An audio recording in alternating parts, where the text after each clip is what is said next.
Hey guys, what's going on? This is going to be a short video because I don't have anything to talk about. Everything that I could talk about that's happening in the world, either I've already talked about or it's like the most basic thing you can think of, so it's not even worth mentioning, like the wildfires in the West Coast. It's like, yeah, wildfires bad, okay? People died, bad, okay? Uh, Global warming's bad, okay? The way the government's kept the forests couple that with global warming was bad, okay? Like, and that's it. That's the end of the video. It's just shaky camera. Um, that's it. That would be the end of the video. It would be like half a minute. It's like, duh. We already know these things are bad. We already know the government sucks. We already know global warming's bad. We already know fires are bad. Like, what's the point of even?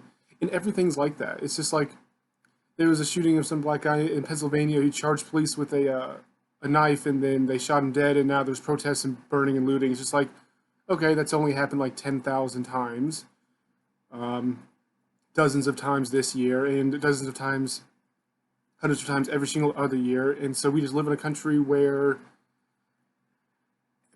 police get, kill someone self-defense. A parent's obvious self-defense. The body cam was released like within minutes or hours of this happening.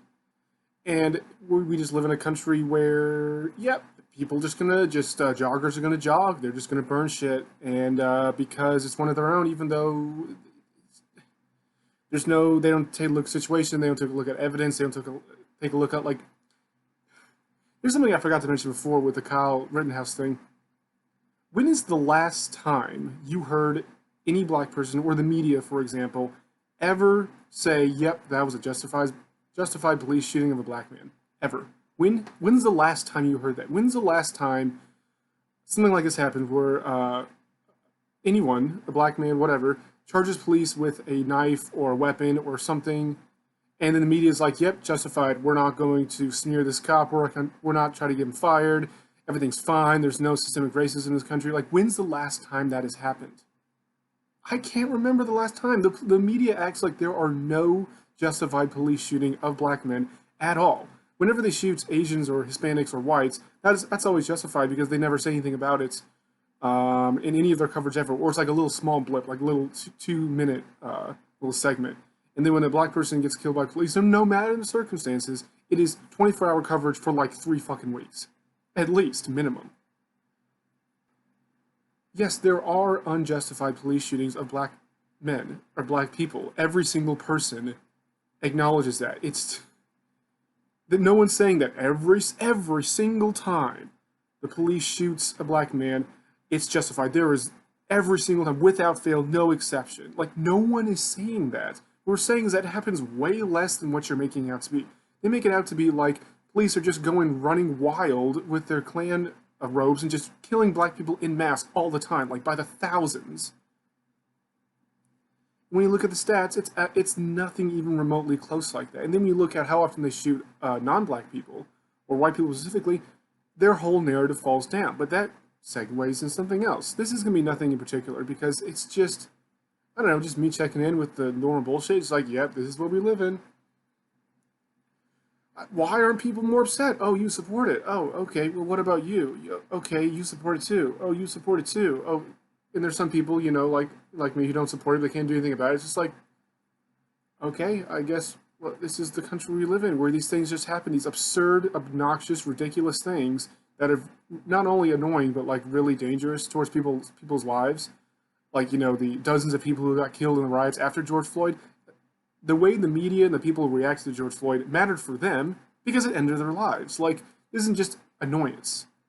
It's deadly. The people, how they overreacted to COVID and killed inadvertently, going to kill thousands and thousands of people. But we saved lives. We shut down the country. But what about the suicides and lost businesses and people not going to hospitals and doctors for other things? So they died from that too. Like, there were secondary causes of just shutting things down. So you have killed thousands of people. You have starved tens of thousands of people in third world countries because the global food production has gone down. Like, don't you care about that? Like, just, no, it's fine. It's fine. As long as it doesn't happen to me, I don't care. Okay, well, I guess this is we live in. I can't convince you. So this goes to another point. I guess if there were any subject, any topic of this video, it would be that politics is the new religion. Now, that's That's not some grand revelation. I know the irony in that.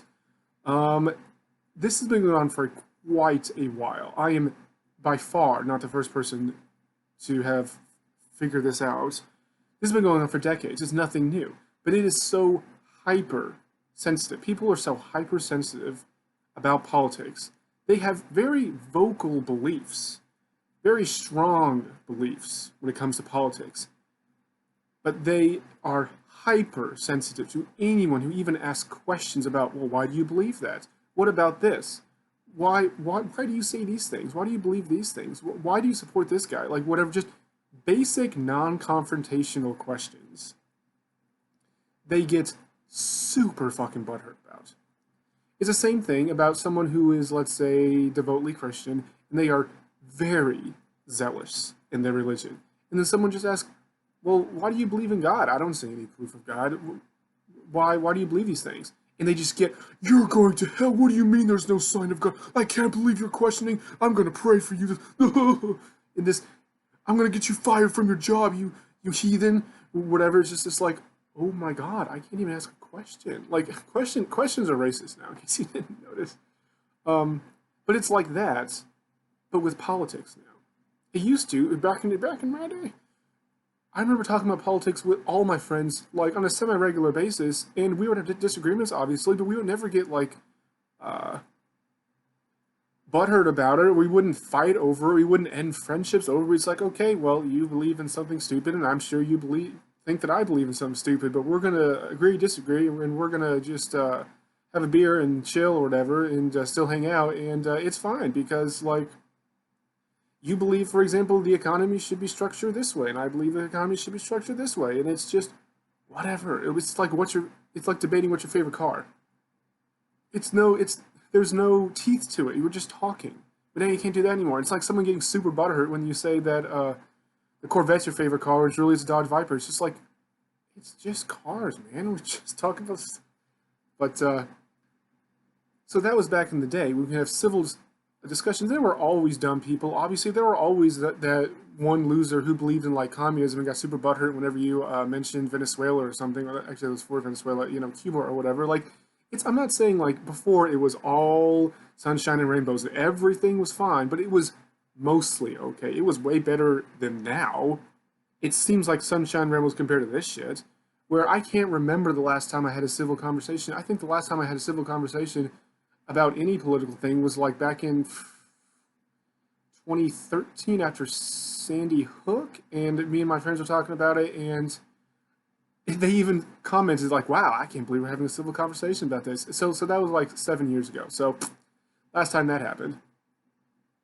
I've had friends of like 8, 9, 10 years delete me off Facebook over these tiniest disagreements. So they take like radical liberal positions, and then when I ask a question, it's like, that's kind of weird. Like, why do you believe that? Like, here's why I believe something different, and here I'm going to show you why I believe something different. So, why do you believe this?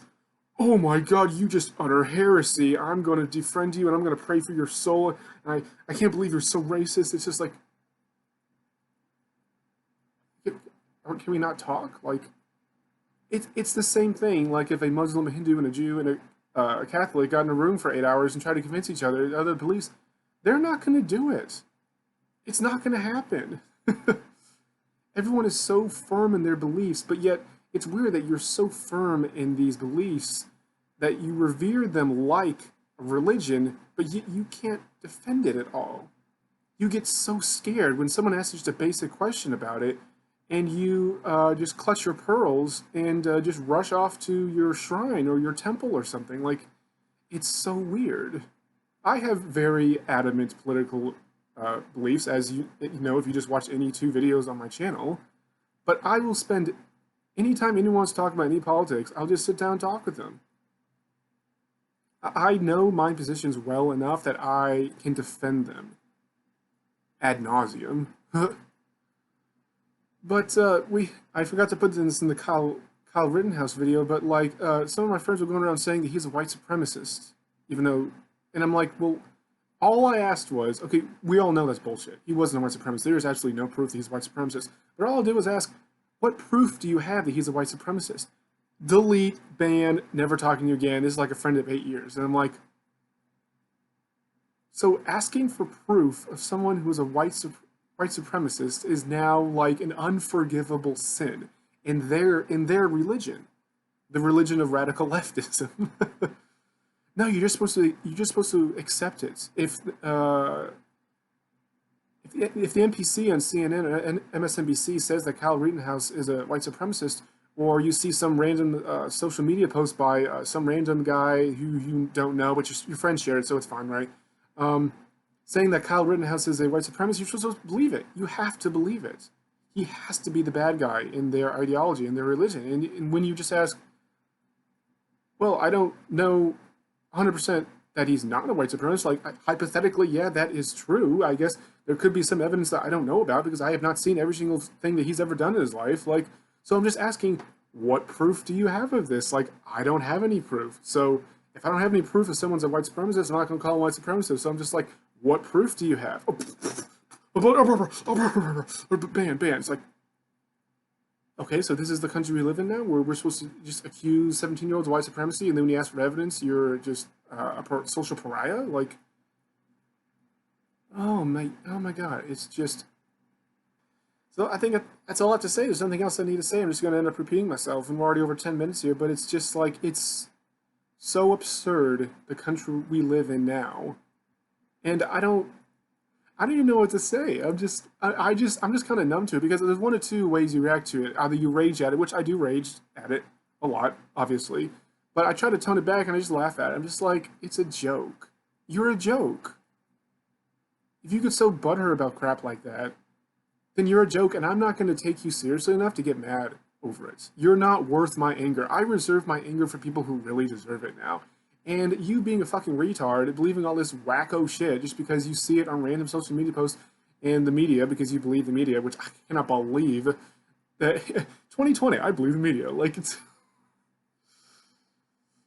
well, that's why hang a sign in the back your back saying I'm mentally fucking retarded. Like how many times do we have to prove the media lies about almost everything that you can lie about? And you'd be like, yep, I still believe them. Yeah, I know there's some fake news out there and stuff, and I know they're a little wonky sometimes. They may exaggerate things, but they're basically okay. Just like, well, where do you get your news? Oh, I see things on Facebook.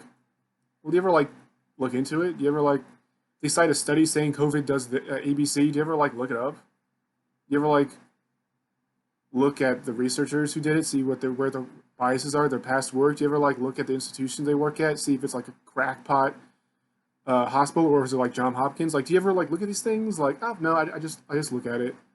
Well, okay, where else do you get your news? Oh, I listen on the radio. Oh, that the government specifically allows certain people to broadcast on radio, so it's a very select amount of people who can broadcast on radio. So you get your news from there, which is basically mainstream stuff too. Like, oh yeah, do you ever like look into whenever Bumblefuck McDoofus on a 98.7 The Rock or whatever the fuck you listen to?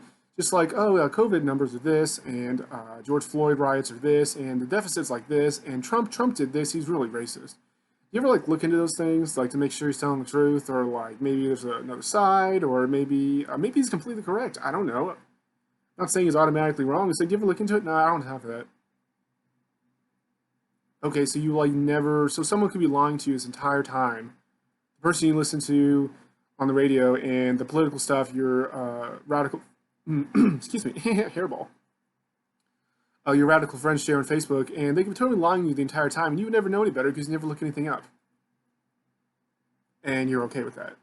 Okay, like if that we're doing here, like just that's another thing. I've mentioned this many other times, and again, no one wants to acknowledge stats because apparently stats are just a wrong way of looking at the world. Like you really need to listen to Chris Cuomo and who's the gay guy with the white hair? Anderson Cooper and Trevor Noah. You listen to them. Don't look into stats. Don't look into studies. Don't look into institutions and the parameters or whether they follow scientific method. No, listen to them. They're the gatekeepers of truth in Trump's fascist America. Where's I going again? 90% of Americans are only friends with people of their same political party. This has been consistent. I first saw that study, I believe, about 6 years ago, and it's been the same every single year. It pretty much doesn't change. It may change a percentage point up or down, but it's basically 90%. So these people live in an absolute bubble, a very tight bubble. Now, it's not saying that the average American, 90% of their friends are same political party. No, I'm saying 90% of Americans only have friends that are the same political party as they do. So it's both a liberal and conservative problem. So I'm not just picking on the liberals here. You think I'm playing sides, although I do bash them a lot more because they're more retarded. But in this particular study, it is pretty much, it was like 90% for both of them. So if you're an average American liberal, you are only friends with liberals. You don't know any conservatives. You don't know any libertarians. You don't know any Green Party people, Constitution Party, nothing. Zada, nada. I mixed up nada and Zippo. To Zada, so nada. Nothing. If you're the average American conservative, you are only friends with conservatives. You have no liberal friends, no libertarian friends, no Green Party friends, no Constitutional Party friends, nothing. And you get your news source from very biased sources. You never look into anything. You never question anything. I can't believe being an adult in 2020 and not question anything. I questioned every single damn thing that comes in front of me, including things that come from, my side of the aisle. I question libertarian things all the time, and some of it's kind of stupid. Like libertarians, like, I believe in open borders. It's perfectly safe. Nothing's bad's going to happen. And I'm like, really? Okay. If we're going to go, it's a talk from the time, we're already 15 minutes plus here, but it's just like, if you think I only question like liberal things, I don't question conservative libertarians, that is wrong. You question everything. That's how I was raised. That's how the school system taught me. The American public school system taught me to question every single piece of information that's given to you. That's how you figure out whether it's true or not. I don't know why people act like this is, well, I know why. Because they were taught in other public schools or after I was in school to never question the media, never question the Democrats. If anything we call racist, that's bad, and never believe it, never look into it. And they are indoctrinated to new religion. So questioning things, as I said before, questioning is racist. Questioning is heresy in their radical new religion. It's like if you're a Muslim, you're like, was Muhammad really a prophet? Like, did he really hear from God? Oh, that is heresy, and you'll be stoned, and you'll be put to death. It's the same thing. They're zealots, but for politics versus a religion. You can't question anything.